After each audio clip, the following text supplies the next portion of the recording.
Kendrick Lamar did drop an album in the midst of all this suing thing, right? Yeah. It did 325 in the first week. Didn't we say that? What was Didn't we our say that? predictions? I said 2. I think I said 4 or 5. You said like 5 because like you guys were trying to understand the streaming thing, right?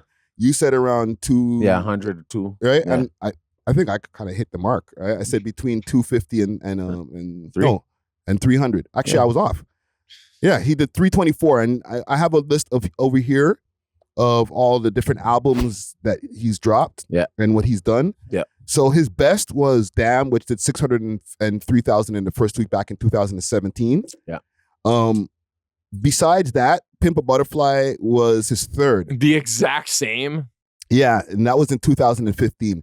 I'm giving you the dates also just to give some context because the industry has changed over the years as well as sales. Yeah. Right?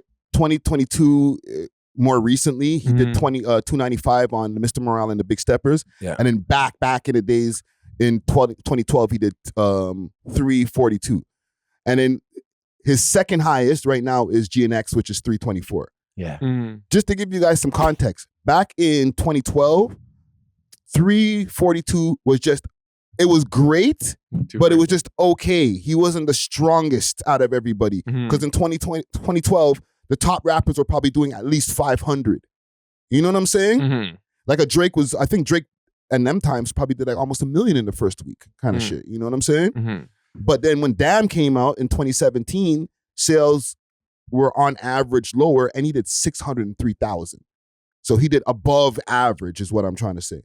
Now in 2024, where if you do 100K in the first week, you're a superstar.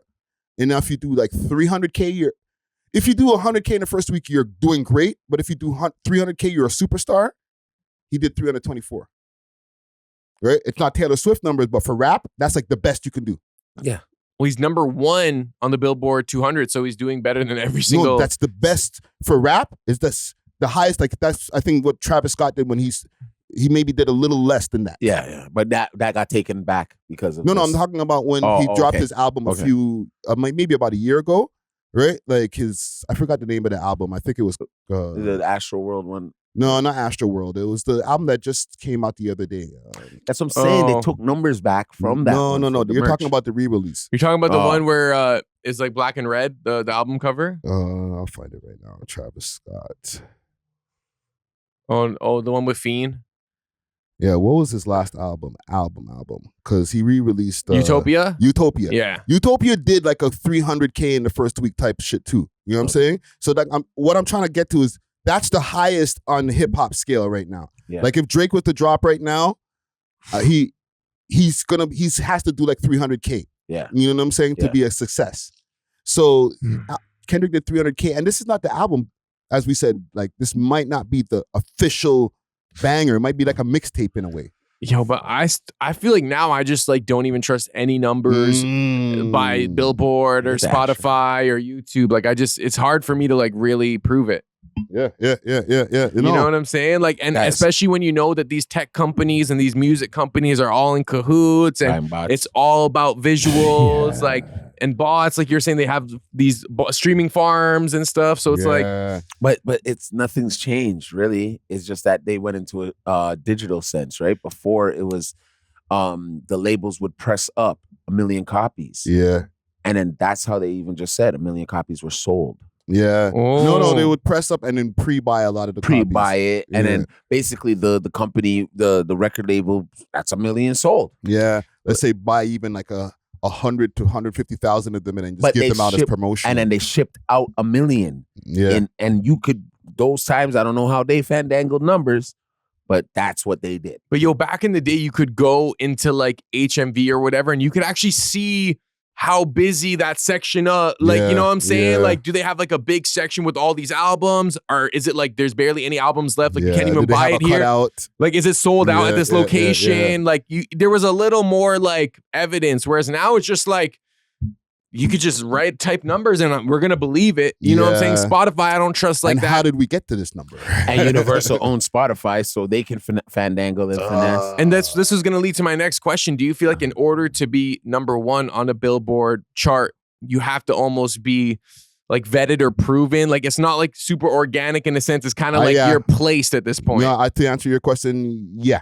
I don't think anybody just gets there by chance. Nobody's organically getting to the top of the Billboard. Well, what about like Chance the Rapper back in the day? Yeah, like look where he is. He wanted to take care of his wife after. No, but even with him, it was supposed to be independent. But I'm doing the quotations for the people who are watching a video. Yeah, it was independent. It wasn't completely independent. What do you mean by that? He had to deal with Apple at the time. Yeah, nobody. He had a one-off album deal with Apple. Like that was like the only independent guy who ever was to do that at the time. And was it just was it really just to release it like 2-3 weeks earlier or something like that? That's why they gave him like an exclusive. It was an exclusive. That's when Apple used to do Apple exclusives. Right? Yeah. But like he was the only independent artist. And because Drake had an Apple exclusive. Yeah. You know what I'm saying? But they wanted his album a couple weeks before it was supposed to drop. Right. But like Chance the Rapper, he might have done that on his own. But like I feel like, you know, he knows some people to be able to get him to those. What about like a Chief Keef? Chief Keef, that was from the time his song started bubbling. Look, Kanye went and scooped him up. Machine. And this is when Kanye was heavily part of the Machine. Yeah. How about Shabuzi, the guy who did Tipsy? Like I don't part of the Machine. Yeah, even just to get the be able to get that remix, you have to clear that from Jaquan and Jermaine Dupri. Yeah. So to even clear that in the first place, you knew somebody. Yeah. You know what I'm saying? So man, somebody. Yeah. So okay, if that means the limitations to being an independent artist, it's like you can only be an independent artist so far, but then once you get into the Machine, now you're like a slave, pretty much. Yeah, to the rhythm. Look at this. In the same thing, right? In this list, and salute to Complex Music and Complex for this post here. Section 80 did 5K. This is when he was independent. So 5K to Good Kid, Mad City, 242K. Like, that's the Machine, bro. Nah, but yeah, for sure. But you could see the same thing with Eminem's old albums. Like Infinite, he's literally like selling copies out of his car. Yeah. And then like, what is it, Slim Shady LP or whatever. Like, you know, they press that. You need the Machine. You need it, bro. You need the Machine, but like. Well, you don't need it, but you need it if you want to be the guy. Yeah. If you want to, but is it worth it to be the guy in the sense? Depends what coast you're from. Because Drake, everyone would argue Drake has like probably the best artist like tier that you can imagine, and even he's unhappy. So it's like if the person at the top is unhappy, like if once you get there, like what do you expect? Yeah.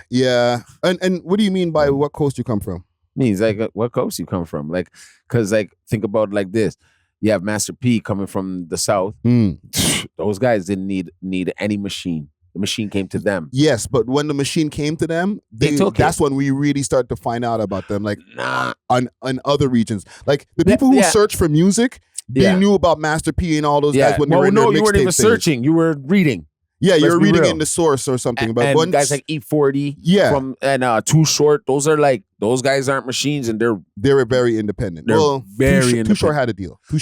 Later on, when the hyphy once we found out about like from the first song I heard from Too Short, right, was Life Is Too Short. Yeah. He was signed by that point. He was already signed to Jive. Okay, true. You know what I'm saying? True. Like, but those guys are trunk. And you got to remember, and what the people we're talking about are like, obviously you know who they are, but this is pre-internet. Yeah. Right? So to find out about somebody for us, let's say in Canada, they kind of needed the Machine in a way. E40 is the exception. E40 was one of the only people who was like selling it out the trunk and still ending up in the Source magazine. Right? But anybody else. And on TV. And on MTV and shit like that. Stuff. But anybody else, for us to find out about them pre-internet, they had to get on television, right? Yeah. Or be covered in a magazine. You had to get signed. You had to go to New York. That almost makes me feel like true hip hop is almost has to be underground. Like it cannot, the moment it crosses into that corporate field, then it like, now at this point it's like a business and it's like, and it's not real because if it was like two mans rapping on SoundCloud and then one of them tried to sue, that's super, you know what I'm saying? Like it would look crazy, but like now we're dealing with like, this isn't just two parties, this is like multi-billion-dollar corporations, like, or corporation in the sense of UMG exploiting, and like I don't know, man. And then when you try to think of like how they put out certain images for the black community and stuff, then it's kind of like, bro, like we should all almost like ditch this like infrastructure. You know what I'm saying? It's hard, bro, because from time, like I was just mentioning, for us to know about artists from back in the days, they had to be signed, like to really know about them. So that set the trend from the 80s.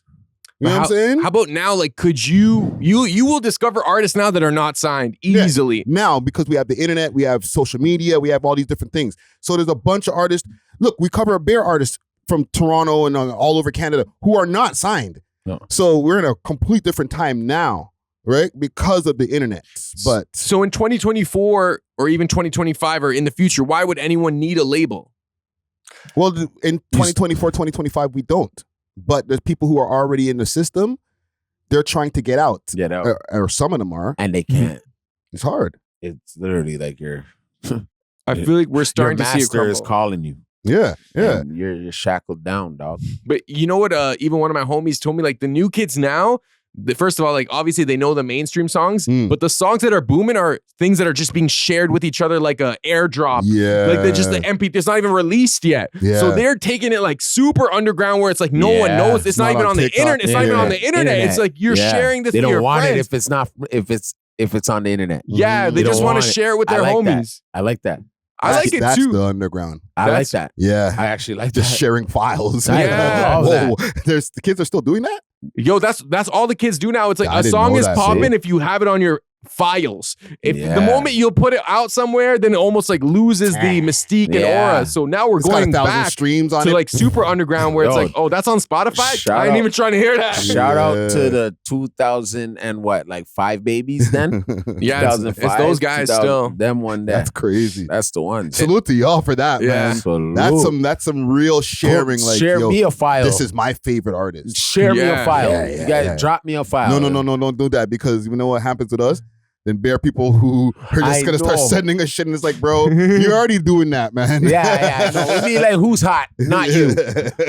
Not you. It can't be you. Like, who's getting the most shares amongst people's phones that nobody knows about? Yeah, it's not even reported. It's not even on social media. It's like iMessage, airdrops. Yeah. You know, like, who's getting the most airdrops? Send us that guy. Send us that guy. Yeah. Who's gonna be next? And I think that's what helped even like Saf4X, who's I feel like he's like almost like the leader of the new school, he's like a for Snapchat Toronto rapper. Yeah, like, yo, I feel like people were just rocking with it. It's like, yo, I have this new Saf track. You know what I'm saying? Yeah. Send it to me.